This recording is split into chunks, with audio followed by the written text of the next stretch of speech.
획기적인 열차로 가자 시리즈 한국어판 번연 제7회 일본 국유철도편 7 그 위대한 범조 40개 기동차. 일본에서는 1950년대에 제조된 기아 10개 기동차 등 액체식 기동차가 주류를 이루게 되었는데 이들이야말로 액체식 기동차의 선구자라 할 수 있는 존재였으나 세월을 이기지 못해 1970년대에 접어들면서 그 노후화가 눈에 띄게 되었다.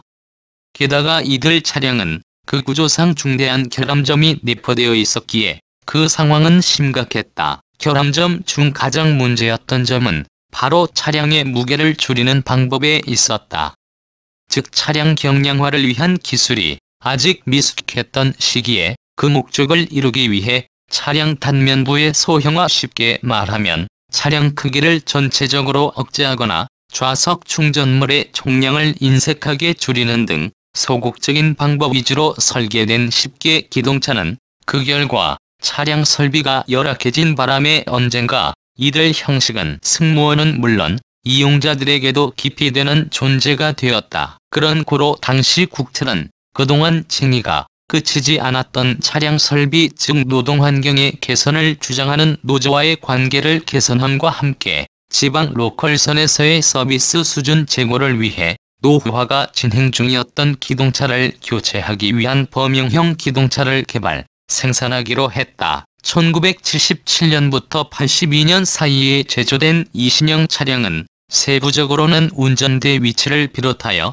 도 형식, 화장실의 유무 등 약간의 차이를 볼 수 있으나 편의상 이 동영상에서는 모두 40개 기동차로 보고 이야기해보기로 한다. 설계상 바탕으로 한 형식은 66개 기동차라 하여 70년대에 신칸센이 하카타까지 오가게 된 후 그 규슈 북부 로컬선에서 신칸센과 연락하기 위한 열차를 위해 제조된 차량이었는데 그 탁월한 성능과 설계가 철도 동호인들에게 높이 평가되어 그로레상을 받기까지 한 형식이었다. 그럴 것이라면 그 66개나 많이 만들었으면 다지 싶기도 하지만 이 66개 기동차는 당시 국철의 재정 상태를 도외시한 지극정성한 설비와 차량 중량이 40톤을 넘어 운용 가능한 노선이 제한된 탓에 총 30량만 제조된 것이었다. 이와 같은 상황에서 개발된 40개 기동차는 그 국철의 낮은 의욕이 그대로 반영된 평범한 사양을 가진 형식으로 세상에 나왔다. 특히 당시 고속버스의 대두그리고 모터리제이션의 심화로 인해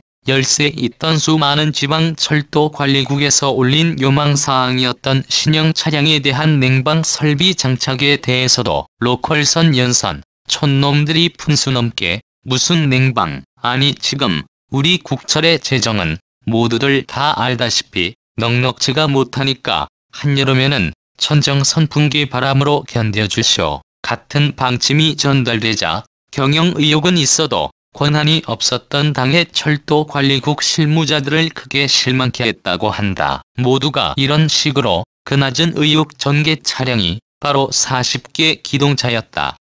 사실 날이 갈수록 이 낮은 개발 의욕의 결과로 갖가지 문제가 야기되었다. 먼저 탑재된 엔진에 대해서는 차량 중량이 구형 차량보다 더 무거워졌음에도 출력이 그 무게를 알맞지 못해 주행 성능이 떨어지고야 말았다. 그런 고로 언덕 오르막길에서는 자동차를 뒤지는 일이 예사였고 어떡하면 자전거와 접전을 벌였는지 아니었는지 하는 소문이 곳곳에서 날 정도로 그 주행 성능이 낮았던 것이었다. 때문에 엔진이 일 때만 탑재된 구형 기동차에 대해서는 큰 어려움 없이 중기밥으로 몰아낼 수, 아니 교체할 수 있었으나 엔진이 2대 탑재된 52개 같은 기동차에 대해서는 그 낮은 엔진 출력이 화군이 되어 끝내 그 숨통을 끊지 못해, 아니 제대로 교체가 이루어지지 못해 결국 산악지역 노선을 중심으로 운용되어 온 그들 구형 차량들은 2000년대 전반까지 현역으로 운용되어야만 했다. 게다가 70년대라면 저석유 파동을 겪어난 시대의 상식에서 벗어나게 연료 효율이 낮았기 때문에 그렇지 않아도 이미 불덩이가 된 지 오래였던 국철의 재정에 기름을 붓는 꼴이 되었다. 이와 같이 호평에 호평을 더하기는 했으나 그 실제 운용에 있어서는 낮은 성능 수준 외에는 문제다운 문제가 없었고 차량 설비에 관해서도 구형 차량하고는 50보 100보의 차이였을 테지만 그럼에도 전보다는 나아진 점이 많았기 때문에 결국 총 888량이나 되는 차량이 제조되었다. 라니 888량이라 어떻게 봐도 아예 작정을 해도 크게 작정을 한 게 아닙니까? 정말로 이하 생략, 국민의 혈세를 가지고 3개짜리 연번을 노리다니 과연 국철이 하는 일이라 그 하는 수가 크기도 했습니다. 이런 경위를 겪어 온 40개 기동차도 87년 국철 민영화로 인해 새로운 국면에 직면되고 만다.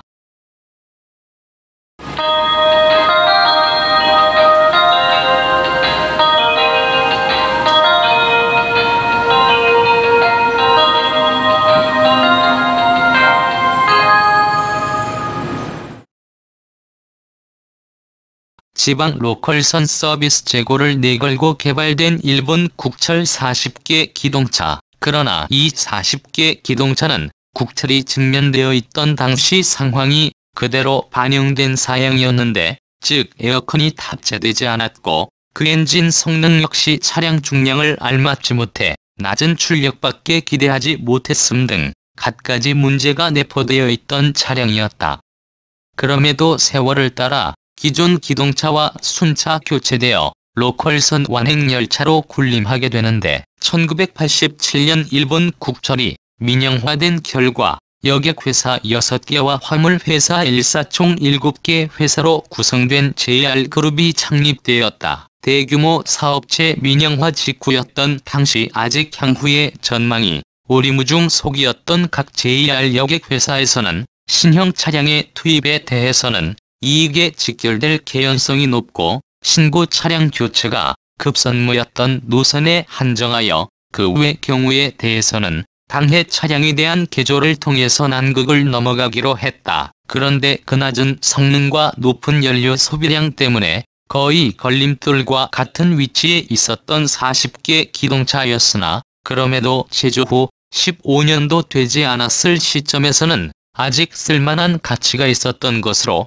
당시 사정을 보면 약간의 개조를 통해서 계속 운영해 나가는 경향이 강했다. 사실 당시 각 JR 회사에서는 탑재 엔진의 교체를 통해서의 출력 향상이나 냉방 설비 장착으로 인한 서비스 수준 제고, 그리고 도색 변경에서의 이미지업 같은 방향으로 40개 기동차를 서로 겨루기라도 하듯이 활용해 나갔다. 물론 원래 치명적으로 무거운 게다가 그 냉방 설비 때문에 더 무거워지기 마련이었던 차체를 가지고서는 엔진을 아무리 고출력형으로 교체했다 한들 그 성능이 극적으로 향상될 리가 없었음이 공공연한 비밀이 된 지 오래다. 이로써 40개 기동차라면 낮은 성능과 같은 공식이 성립되어 어떤 철도회사 경영 시뮬레이션 게임에서는 이 40개 기동차라 하면 기본 성능이 최저 수준인데다가 다이어그램 편성상 에러가 되기 쉽고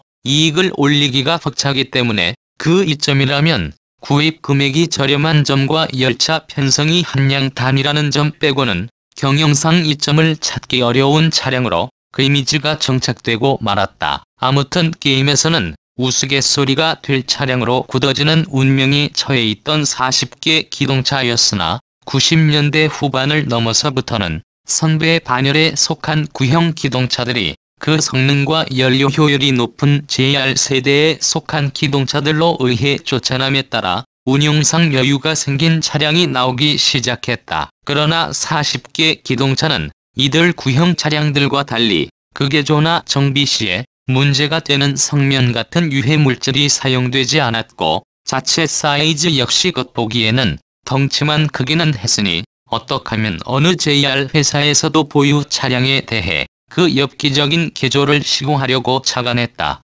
그래도 마치 자연의 이치와 같은 흐름이라서 의아해 할 것도 없었을 것이다. 이제부터 그 흐름을 알아보기로 하면 1997년에 그 아키타 신칸센 기업과 동시에 등장한 괴속열차인 리조트 시가카미는 원래 40개 기동차를 대대적으로 개조한 것으로 일반 이용자에게는 아예 그전의 모습이 어땠는지 짐작하기도 힘이 들 정도로 수준 높은 개조공사가 시공되었는데 그랬음에도 승차권에 더 500엔 더하기만 하면 탈 수 있게 설정한 JR 통일본도 참 태연하기도 했다. 게다가 그리 좋듯이 가카미가 큰 호평을 얻었기 때문에 열차 편성은 나중에 3개까지 늘어났고 센다이 지역이나 일본 혼슈 최북단 지역에도 그 파생 버전이 운행되기도 했다. 그리고 규슈 지방에서는 사람들이 어찌 이럴 수가 할 정도로 놀란 특급형 40개 기동차 열차의 운행이 시작되었다.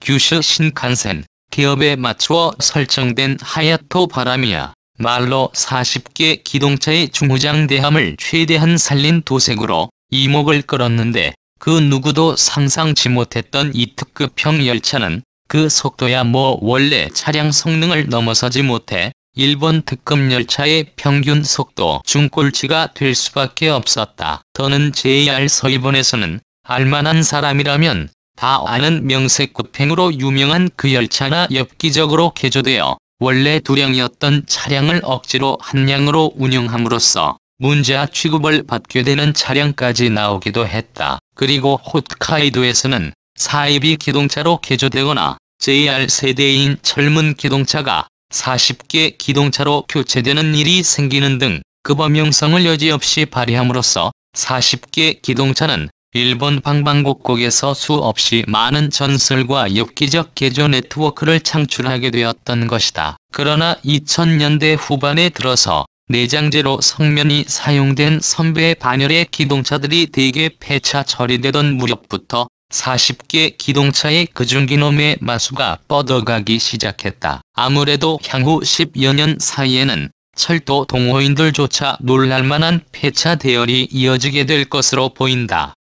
다만 저 회사만 빼고는 오래된 차량을 오래 가도록 소중히 아껴 쓰는 것으로 유명한 JR 서일본에서는 2010년부터 로컬선 배속 기동차의 도색을 순차 국철 시절에 우리 눈에 익힌 명란적 색으로 변경하는 시책이 진행 중인데 아마도 거기서는 40개 기동차들을 더 질타하면서 운용해 나갈 것으로 보인다. 엽기적인 열차로 가자 시리즈 한국어판 번안 제7회 일본 국유철도편 7 그 위대한 범조 40개 기동차 합성 음성 재생을 마치겠습니다. 지금까지 온라인으로 올려온 엽기적인 열차로 가자 시리즈 일본 국유철도편은 다음 번으로 일단 끝을 보여드립니다. 그 이후로는 번안 작성자가 나름대로 쥐어온 동영상 이야기를 몇 번 올렸다가 다시 일정된 주제를 가지고 보내드릴 작정입니다. 앞으로도 한국 사람이나 일본 사람이나 다 함께 즐길 수 있는 번안을 지향하겠습니다.